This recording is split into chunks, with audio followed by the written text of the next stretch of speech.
Yesterday, a jury in Phoenix, Arizona, convicted Lori Daybell for the second time in 2 months for her role in the conspiracy to unalive Brandon Boudreaux. 2 months ago, she was convicted for her role in the conspiracy to unalive her fourth husband, Charles Vallow. Justice may be slow, but it does finally come in this case. Hi, I'm T. Happy Friday. Welcome to Bed Crime Stories podcast. Please like, share, and subscribe. One of the main or primary motives in the case of Doomsday Mom Lori Daybell was money and greed. Lori and her fifth husband, Chad Daybell, and her niece, Melanie Boudreaux Pulowski, allegedly, were after life insurance payouts. Lori clearly thought she'd get the $1 million from Charles Vallow, but instead Charles had the foresight to change the beneficiary to his sister Kay Woodcock. Charles wanted to make sure that his son JJ would be taken care of. Chad Daybell, at least for a time, got his hands on at least $430,000 of life insurance following the death of his wife, Tammy Daybell.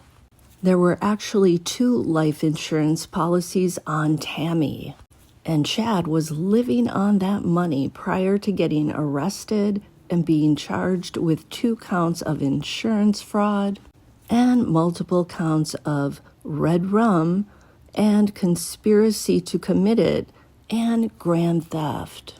The silver lining in what is otherwise just a horrific case in every sense, and maybe even the poetic justice, is that the good people in this story who didn't want the money, who didn't think about getting the money, actually ended up with some money.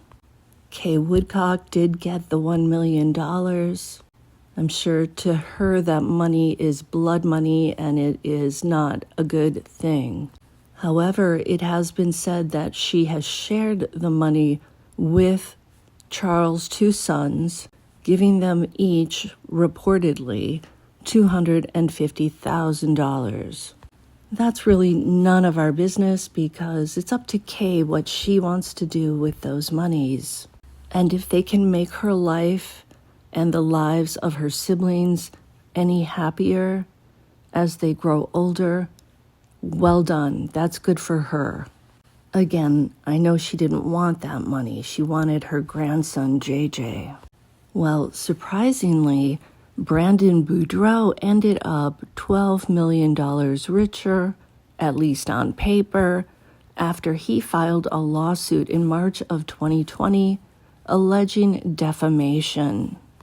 Here's what happened. During Brandon's and Melanie Pulowski's very heated and contentious custody dispute, Melanie's lawyers, Robert Jarvis and Garrett Smith, issued press releases about the case. In one of those press releases, they made nasty comments about Brandon Boudreaux and presented them as fact. The release was sent to myriad news organizations, and it was clearly intended to damage Brandon's reputation. The news release wrongly stated that Brandon had a history of victimizing women. That's number 1. Number 2, of using very dark pee materials, if you know what I mean, that he was said to be addicted to. Again, not true. 3, of engaging in gay affairs as well as organized crime. What? And 4, of covering up child SA, drug addiction, the nabbing of children, and unaliving people. All of these audacious claims were untrue and all had damaged Brandon's work as a sales professional and his overall reputation. So Brandon, the smart man that he is and a man of action who doesn't put up with BS, ended up suing Smith and Jarvis and their wives. The lawsuit included their wives because in Arizona it is a community property state, and Brandon and his lawyer wanted to ensure that the men would not try to transfer assets over to their wives. Now, although Brandon won the lawsuit, nobody seems to know if he received the full $12 million. It all depends on how much Melanie's lawyers were insured for. And it's likely that Brandon had to give his lawyer a percentage of the award, and that's usually anywhere from 25 to 33%. Whatever Brandon did receive, and it was likely multiple millions, it was well deserved for so many reasons. One of Brandon's gifts to other people in this case was him driving from Phoenix, Arizona, to Rexburg, Idaho, after the remains of Tylee Ryan and J.J. Vallow were located on Chad Daybell's property. Brandon was the person asked to identify the children. He did this so that Kay and Larry Woodcock would not have to do it. That is a gift that is immeasurable, and it really says so much about Brandon Boudreaux's character. As for Melanie Pawlowski, obviously, and thank God, she did not get the $1 million from Brandon's life insurance. Thankfully, her uncle, Alex Cox, was a poor shot, and a wimp, too. In both Brandon's case and Tammy Daybell's, when Alex made his attempt on them, when he didn't hit the mark, he took off running as fast as he could. Well, in Brandon's case, he was in Tylee's Jeep, so he took off driving as fast as he could. Again, Alex Cox is and was a wuss.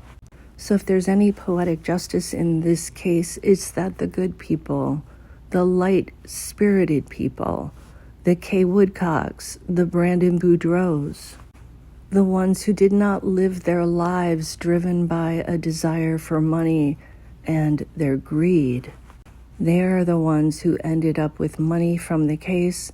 But again, in the case of Kay Woodcock, we all know she would rather have JJ than any amount of money.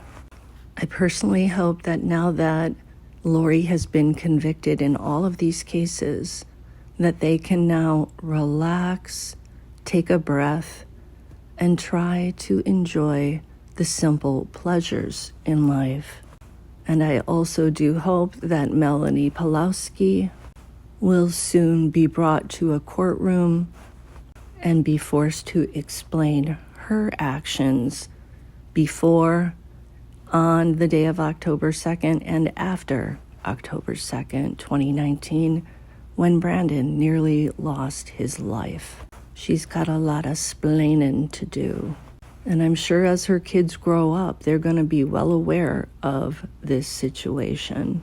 How will she explain it to them? Will she lie?